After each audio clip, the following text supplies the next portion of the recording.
welcome to Life's a Journey with Dani. Today is March 1st, a week and a half after our big Texas storm.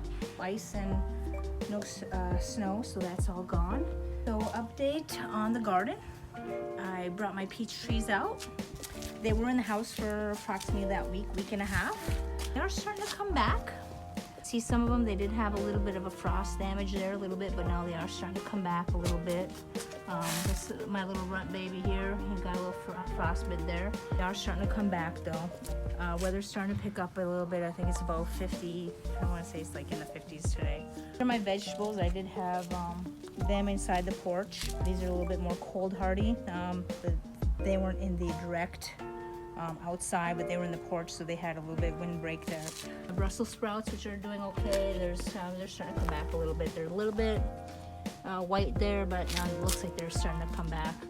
Carrots, this is my garlic I started in December, looking like it's doing pretty good. I have to check on when I can. I'm not really sure about garlic. I'm still new at the gardening thing.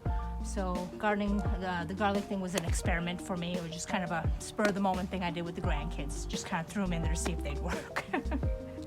These, I'll be honest, I cannot remember what came in here. A couple of them, I think they were just some seeds that ended up dying. But now I think clover has gotten in there, and some clover seeds that I threw around the yard kind of got in there. And I think now this is clover starting to grow back up. This is a turnip, and this is a baby crepe myrtle from this one. Should be starting to grow back pretty soon here. These ones here is my herb gardens that I put in yesterday. I label them. Let's see this one here. I know what it is. This one here is rosemary. So I planted these yesterday on the 28th. So all this is my little herb garden mix here. And this one down here is sage. We had pretty heavy rain last night, so I'm hoping it didn't kick all my seeds out. This one is cilantro. What's in this one? Thyme. I'm not much of a herb person, but I figured it's just one of my ways of starting to just see how my gardening skills go. Oregano. This one's dill. This is basil. And I say you see where the rain kind of hit this one pretty hard. I don't even know if I have any in that one. And then parsley in there. So, but it may still be in there. The seed might still be in there somewhere. And then this is another one of my peach trees here that's over here. So I did plant some. I did throw some clover seeds in here. You can start seeing some of the clover starting to come up right here. Starting to sprout. This is some sort of weed. I haven't identified that one. I don't know if that's a good weed or a bad weed yet. So, and then this is one of my potatoes I planted in here. So nothing's come up yet. I did that I think the beginning of December, middle December, and I don't think it's supposed to really start sprouting probably for about another 3 weeks. I don't think so. And, this is my HUGELKULTUR mound that I was telling you about, where I was planting my wildflowers. So they are starting to sprout. Like I say, the clover's starting to pop up pretty good actually. So that's starting to come up pretty good. Not sure about the other wildflowers that were there, like the echinacea. And I think the echinacea is these brown ones. I'm not positive, but I think they're starting to sprout too. So some of them are starting to pop up, and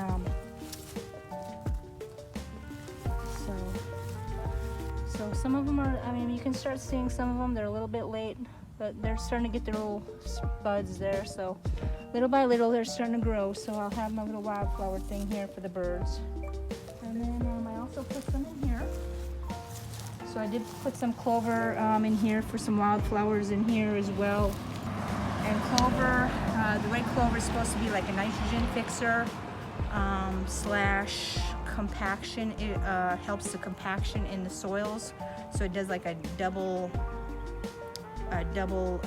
purpose with your yard, as well as it's an edible plant.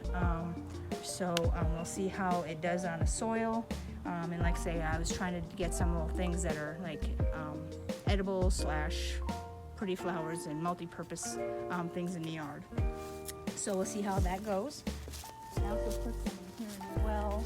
Some clover growing in here as well around this crepe myrtle as well. So, and that covers my front yard area. And to my backyard. And we'll check on my mama peach because she took the frost and the snow and the ice kind of hit her pretty hard. Okay, here's my mama peach. Now as you see, she's got quite a bit of brown leaves here. So she did take quite a bit of a hit there. Now she does still have some, looks like some fresh buds that may, could still get something off of her, but I'm not sure. She may or may not get any fruits this year, maybe just leaves this year. So I'll just have to keep an eye on her. But that's pretty much the way her leaves are so far. In January, we did have the snow in January. Then we went to nice weather where she did have a lot of blossoms. The bees started pollinating. And then of course, that big ice storm, like say that week and a half, 2 weeks ago. So the major snowstorm, the polar vortex that hit. So that was a double whammy. So as far as my leaf composting, now this pile over here was really, really big over around here. So it has decomposed quite a bit. As you see, it's starting to break down a little bit. Vegetable garden, I haven't planted nothing actually in my vegetable garden. I'm probably still gonna wait about another week, so like the second week of March to do that. Some transplants, some seedlings started inside the house, so I'm gonna wait on that. And I'm still waiting for some of this leaves and stuff in here to break down. But it's, like I say, we had a pretty good rain, but the mulching system, it's still breaking down, but it doesn't take that long. It's actually starting to decompose. I don't want to use any chemicals that it's going to hurt them, so I'm trying to go all natural as much as possible. And then I have my transplants in the porch, and we will go check on those. And these are over here, my little seedlings that I started this last week. These are, I got rhubarb. I got a couple things of rhubarb I started, and these ones I started on the 27th, which was a couple days, like 3 days ago. And I got some comfrey. A comfrey, if you don't know what comfrey is, it's supposed to be like a lot of people consider it a weed, but it's actually very beneficial again to your plants. It's very good around your fruit trees, as well as it's good if you have rabbits and chickens. It's also a good medicine plant for you. You can use it as a tea. So I plan on using it for multi-uses for myself around the yard. Comfrey as well. I got some other things in here as well because I have got a dietary issue, which I believe I mentioned before, which is gastroparesis, and also with that I'm also where I can't have a lot of wheat products where it has a gluten product, the gluten like oats and bran and stuff like that. So I bought a oat bran substitute, which is sorghum. So I can use the seeds to make into like a flour. I can make my own flour products and then just make like a flatbread or something if I choose to bake with it. It kind of grows like corn. It grows like a stalk like corn, but sorghum, you can use, you can make the stalks can be boiled down into make like a syrup, like a molasses or a syrup. Plant called moringa, which I just recently found out about, but it's supposed to be like an all-around very beneficial plant.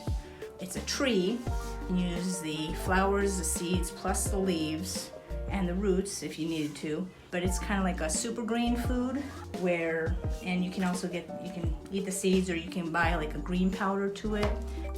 But I plan on having that. It's more of a tropical type plant that they use a lot of times in places like India or Africa, because it's such and people there can use it as like an actual meal for like a meal supplement since they don't have a lot of food there. So I'm gonna try and have that, and I can make a lot of different things off of that. You can use the leaves like stir fries and salads and stuff. A lot of the regular vegetables that I try to do is I got corn, and my grandson and my granddaughter were trying to do it. So Jamie got 2 things of corn, baby Jay. Elena, she got 2 things of corn. And then we got cucumbers. We have a couple things of tomatoes, and then we have sugar or snow peas. I got a couple things of bell pepper. And then I have a daikon radish. And that's another tomato. And I have lettuce. And I haven't actually did cabbage yet. But some of the other ones I have, I have squash I need to do. And these ones I'm probably just gonna straight plant out there in the actual vegetable garden.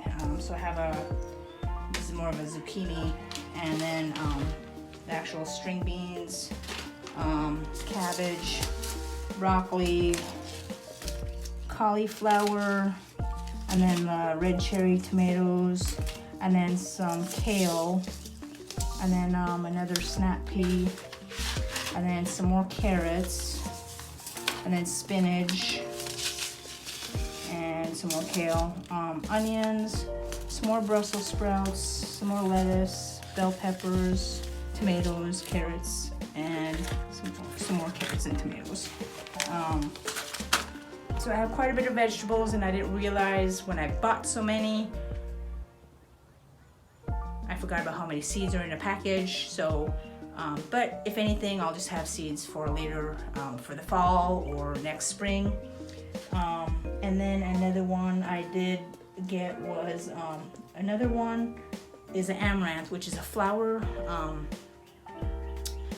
But also, since it is a flower, you can also use the seeds kind of the same way you would use sorghum as like a oat or bran, where you can make it into like a oatmeal, or mill it into like a flour to make breads or something out of.